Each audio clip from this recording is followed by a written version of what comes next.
Halo, selamat malam.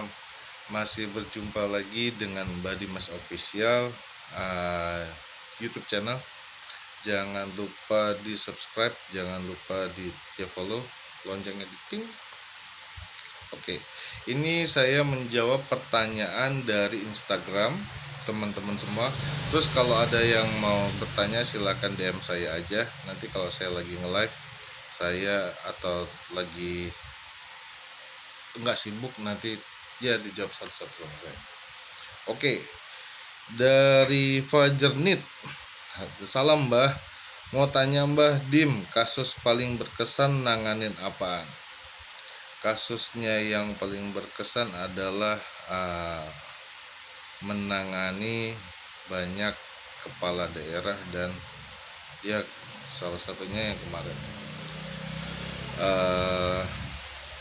Kasus yang paling berkesan, wah banyak sekali ya. Tapi yang paling berkesan yang buat saya paling luar biasa adalah saya menjadi salah satu ya pendukung dari pemilihan ya presiden. Dari sahabat saya nih, Ki Bajra Aji Satya, kasus paling susah dan berkesan yang mana Mbah? Kasus yang paling berkesan buat saya adalah saya harus adu ilmu dengan seseorang yang mempunyai kemampuan dari Afrika, pakai ilmu ya voodoo, tapi voodoonya bukan Haiti ya, asli dari Afrika. Dan itu karena ada orang Indonesia yang bekerja di sana menjadi salah satu ya direktur, terkena kasus yang aneh, tidak bisa bangun dan segala macam, udah dicek ke rumah sakit dan segala macam tidak ada hasilnya. Akhirnya sayanya harus hadir, saya dan tim akhirnya dia turun mengobati dan ya alhamdulillah sembuh. Ya susah lumayan, hancur barang banyak. Mbah, gimana kalau keluarga banyak rahasia?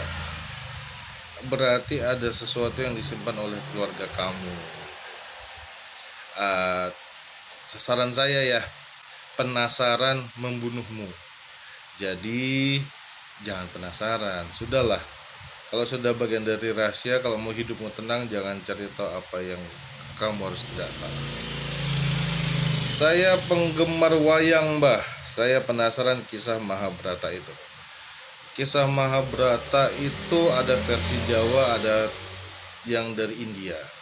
Kamu tergantung mau versi yang mana. Ya, itu kamu bisa lihat di filmnya sudah ada. Ya, film serinya sudah ada. Terus dari Niko Yuwono, saya dapat pendamping kapan Mbah? Pendamping itu ketika kamunya sudah siap. Kalau kamunya belum siap, tidak akan ada pendamping. Kamu harus menyiapkan diri kamu, menyiapkan pekerjaan kamu, menyiapkan segala-galanya, baru ada pendamping. Kalau enggak ya susah. Jadi balik lagi ya, kalau kamu tidak ada keinginan untuk merubah diri, menabung untuk jadi hidup lebih baik lagi, ya akan susah buat mencari pendamping. Bagaimana caranya untuk bisa bebas dari teror orang yang mengaku mantan? Wah, berarti masa lalu kamu belum selesai dengan orang ini, kamu selesaikan dulu. Dan kalau ada sih orang yang masih keras kepala, mencintai dan segala macam ya kan, itu tergantung. Nah itu tergantung ya sama kamunya. Mudah-mudahan kamu bisa mencari ya jalan keluar paling terbaik. Ya harus ditemuin, kalau nggak ya gitu-gitu aja. Oke? Ini dari Rini Sun. Seseorang yang tidak mudah dihipnotis selain karena gaib, apakah ada faktor lain Mbah? Karena tingkat kesadarannya sudah tinggi dan dia tidak percaya. Ketika dia tidak percaya dan tingkat kesadaran sudah tinggi, dia tidak akan mudah disugesti, makanya dia sulit untuk dihipnotis. Bah, kalau ilmu gendam apakah bisa untuk pengobatan? Jadi gini, dulu ilmu gendam itu adalah salah satu ilmu untuk menjinakkan binatang liar. Kemudian ilmu ini dipakai buat buat menidurkan anak bayi yang rewel, yang sakit, yang demam. Terus mulai ke ya sini-sini kan ada yang patah tulang dan segala macam. Ilmu itu dipakai untuk menghilangkan rasa sakit. Nah, jeleknya adalah ilmu gendam itu dipakai untuk, nah ini dia, dipakai untuk melakukan kejahatan. Orangnya hilang dia kesadaran, barangnya diambil atau dihipnotis jadi lupa dan segala macam. Bah, apa benar saya pernah kena pelet? Kalau benar, apa sekarang masih ada? Ciri-cirinya orang yang kena pelet adalah dia tergila-gila. Yang kedua, dia sebelumnya akan bermimpi bercinta dengan orang yang melet. Yang ketiga, biasanya dia akan hadir setiap di dalam pikiran kita. Nah, pertanyaannya, kamu masih kayak begitu nggak? Kalau masih kayak begitu, ya dekatkan diri kepada Yang Maha Kuasa. Bah, saya rencana mau nikah tahun ini, bisa terwujud atau tidak? Itu tergantung kamunya. Ini lagi corona, ya kan? Kalau ekonominya bagus silahkan, kalau enggak ya sudah. Tapi kalau penglihatan saya ya, kayaknya enggak. Budaya Jawa Honocoroko apa ada khasiatnya? Ada.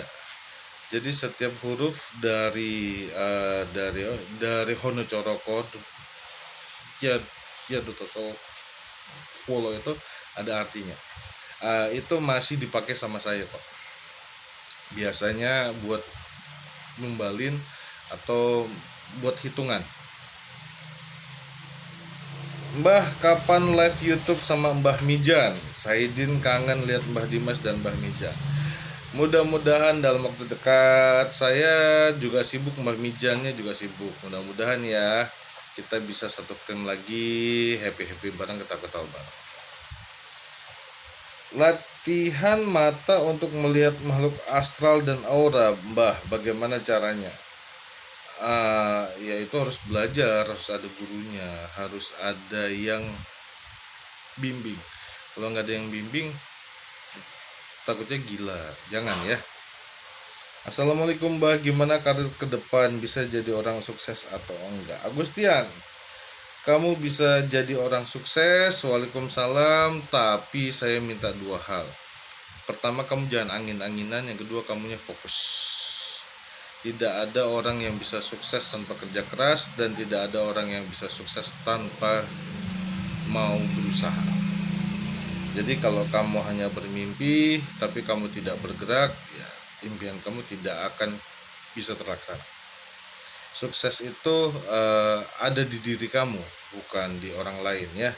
Sukses itu tidak ada ukurannya. Ukurannya adalah kamu sudah sampai di mana. Ya swastika ya Kadek. Kenapa ya setiap kamar yang aku tinggal selalu lampunya rusak? Udah diganti tetap aja rusak. Bahkan sudah gonta-ganti. Oke, ini bagus nih pertanyaannya.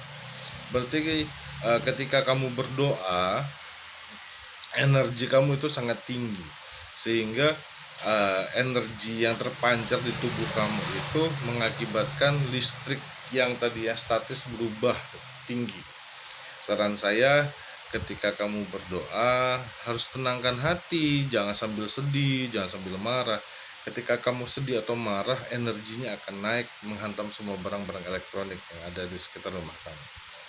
Jadi buat ya swastika Kadek, balik lagi ya, jangan sambil sedih doanya. Izin Mbah, apa offering tertentu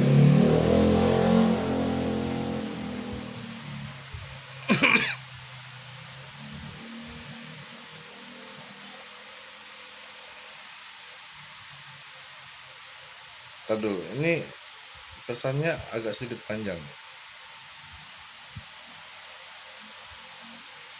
Izin Mbah, apa offering tertentu bisa meningkatkan ya kekuatan hodam? Oh, ini pertanyaannya bagus. Hodam itu artinya dari hadam ya, artinya yang melayani. Berarti makhluk spirit atau makhluk astral atau makhluk gaib yang melayani via manusia. Offeringnya apa? Dia tidak makan seperti makanan manusia, tapi dia hanya mengambil via saripatinya. Jadi balik lagi, kamu mau menyuruh untuk apa kerjanya? Offering sih boleh-boleh aja, tapi disesuaikan ya dengan apa yang dikerjain. Telinga berdenging itu pertanda apa Mbah? Mohon jawabannya. Jam berapa dan kapan waktunya? Nanti ada hitungannya, itu ada primbonnya kok. Ini bagus nih. Apa efek samping seseorang mengisi hodam Mbah? Itu tergantung orangnya. Beberapa ya kejadian ada orang yang mengisi hodam untuk melindungi dirinya. Jadi dia merasa dirinya harus pulang malam setiap hari. Dia harus mengisi hodam di dalam tubuhnya supaya dianya tidak mudah dicelakai. Ada efek sampingnya dia tergantung. Kalau kamu tidak bisa menguasai hodam kamu, menguasai diri kamu akan terikut dengan hodamnya. Misalnya kamu masuk diisi oleh hodam harimau atau macan atau sejenisnya ya, sifatnya kamu akan ikut menjadi liar atau pemarah kalau kamu tidak mampu membawanya. Efek sampingnya yaitu, jadi usahakan kamu harus tahu dulu diri kamu ya siapa. Makanya saya tidak sembarangan mengisi orang. Makanya kalau ada yang minta isiin hodam dan segala macam gitu pasti akan mentah-mentah saya tolak.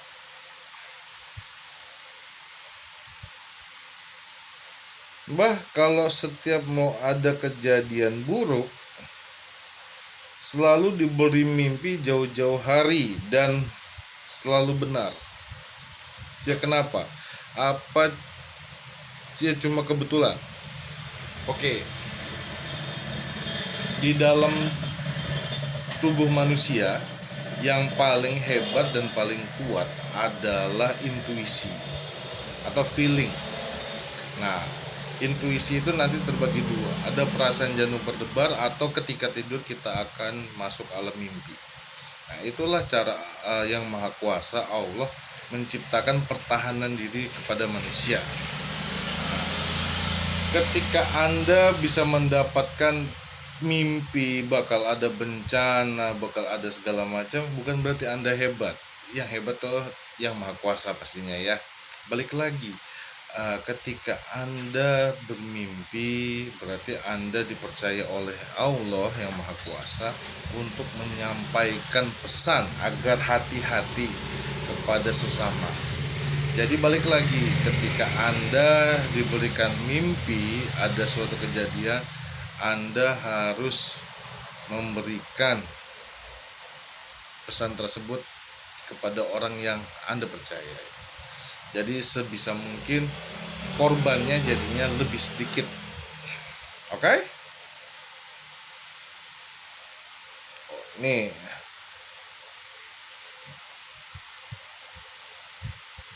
Ini pertanyaannya agak aneh. Ya tolong terkadang ya jodoh saya Mbak. Maksudnya tolong terkadang ya jodohnya saya. Ini masih nggak lengkap. Coba nanti dilengkapin lagi ya. Buat Diana Alfarani. Ini Aisyah Hel. Mbah, saya mau tanya, jika di sekitaran rumah kita ada tikus putih banyak, itu pertanda apa? Pertanyaannya saya jawab dengan akal pikiran saya ya. Berarti ada orang yang pernah memelihara tikus putih. Tikus putihnya lepas dan beranak pinak di situ. Itu tidak ada hubungannya. Oke? Bah, cara melepaskan lintrik bagaimana ya? Wah, ini pertanyaan bagus nih.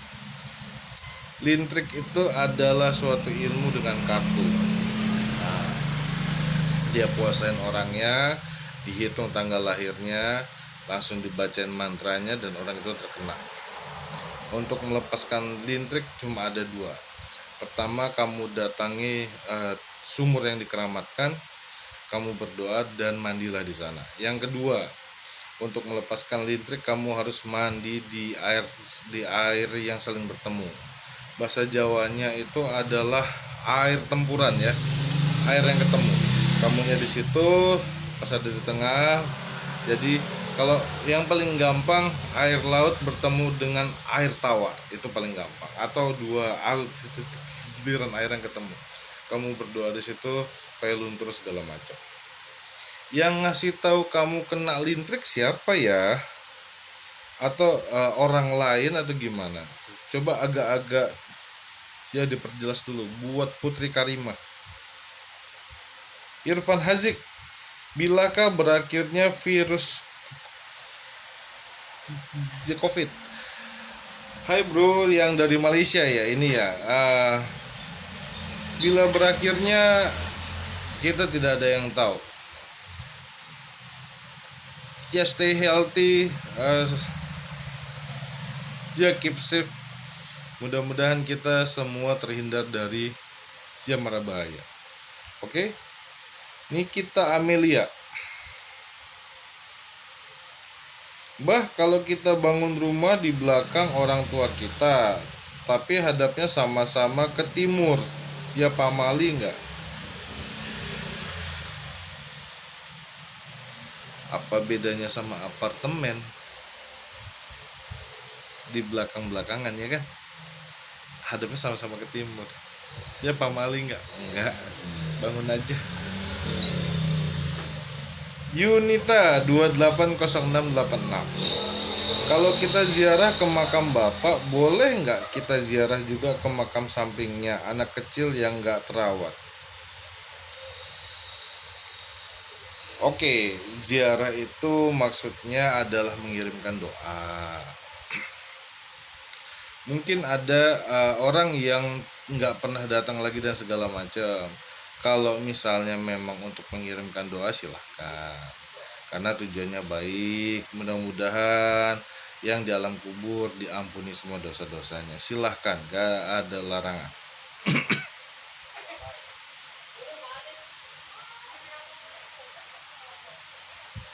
Oke, Bah, kapan saya bisa keluar dari masalah ekonomi dan bisa nabung untuk masa depan saya dan keluarga?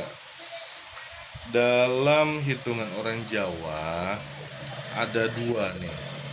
Ketika nikah, lihat pasangannya siapa, dihitung dan lihat hari nikahnya. Hari nikahnya membawa mara bahaya atau tidak, membawa penyakit atau tidak, dan segala macam. Kalau misalnya memang kamu mau, DM saya lagi buat Ikhwan 463. Buat Ikhwan 463, kamu DM saya, nanti kamu silahkan tanggal lahir pasangan, tanggal lahirnya kamu, nanti biar diperbaiki sama saya. Oke? Bus tambang liring piye carane mbah? Buat bakul jamu saja. Oke, tambang liring itu adalah sesuatu yang sangat luar biasa. Itu adalah karya para dalang yang ada di Kalimantan. Untuk boosternya bisa di Trabun, bisa dikasih minyak, dan kalau ada acara pewayangan silahkan digelar di situ. Atau ketika bulan purnama silahkan dijemur. Itu adalah booster yang paling hebat. Bah, request bahas tentang jimat-jimat yang ada di Nusantara dong. Terima kasih Mbah. Oke. jimat-jimat yang ada di Nusantara. Ada banyak. Tapi saya ngasih ya salah satu ya. Ya contoh, ketika ada di Maluku, saya itu pernah dapat satu buah pohon, nggak terlalu tinggi, 40 cm ya 50 cm. Kata orang setempat, siapa yang menggigit kayu itu dia akan berani, dia kebal bacok, akan jadi dan segala macam gitu. Boleh percaya boleh enggak, tapi memang itulah yang biasa dipakai oleh orang-orang yang ada di sana. Ya salah satunya itu. Ada lagi yang pakai sirihnya digulung warna hitam, ya, dia bacakan mantranya, digigit, dikunyah, dianya tidak terlihat oleh orang-orang yang ada di sekitarnya. Ada ilmunya, ada. Cara memediumisasi dan mengeluarkannya lagi itu gimana, Mbak? Oke, waduh. Mediumisasi itu adalah cara manusia berkomunikasi dengan makhluk astral. Biasanya ada orang yang memang sudah mampu mengontrol diri, si makhluknya itu bisa dimasukkan. Caranya bagaimana? Saya tidak bisa memberitahu di sini. Kenapa? Karena takutnya kemampuan Anda yang memasukkan dan mengeluarkan itu nggak pas. Jadinya nanti akan bermasalah di masa yang akan datang. Tapi pada intinya manusia diciptakan oleh Yang Maha Kuasa itu ada rongga-rongga tertentu yang mampu dimasuki oleh makhluk gaib. Nah, rongga-rongga inilah yang nanti biasanya dipakai buat memasukkan makhluk dari alam lain. Nanti bisa berkomunikasi segala macam. Nanti mengeluarkannya lagi dengan mengeluarkan dari rongga yang sama. Doanya ada, ilmunya ada, dan segala macam ada. Jadi tidak semuanya bisa saya buka karena takutnya efek di masa yang akan datang. Kalau boleh janganlah yang kayak gitu karena alamnya kan sudah ya masing-masing. Kita hidup di masa yang sudah maju dan merdeka. Tapi boleh sekali-sekali ya, kalau kita harus tahu apapun jawabannya. Oke, buat semuanya terima kasih yang punya pertanyaan, yang punya unek-unek, silahkan kirim ke DM saya atau DM di Instagram saya. Nanti ada di bio saya. Selain itu, selain bionya saya, selain Instagramnya saya, berarti itu bohong, jangan diikutin ya. Dan buat semuanya semoga kebaikan-kebaikan selalu siap beserta bersama kita. Yang sedang kesempitan semoga diluaskan, yang sedang sakit semoga diangkat penyakitnya, yang sedang banyak hutangnya semoga dilunasi, yang sedang bersedih hatinya semoga akan dihibur, dan semoga kebaikan akan selalu menyertai kita. Assalamualaikum warahmatullahi wabarakatuh. Selamat malam, ini udah malam. Sampai ketemu lagi. Yang mau punya pertanyaan silakan bisa hubungi Instagram saya atau DM saya langsung ya. Selamat malam.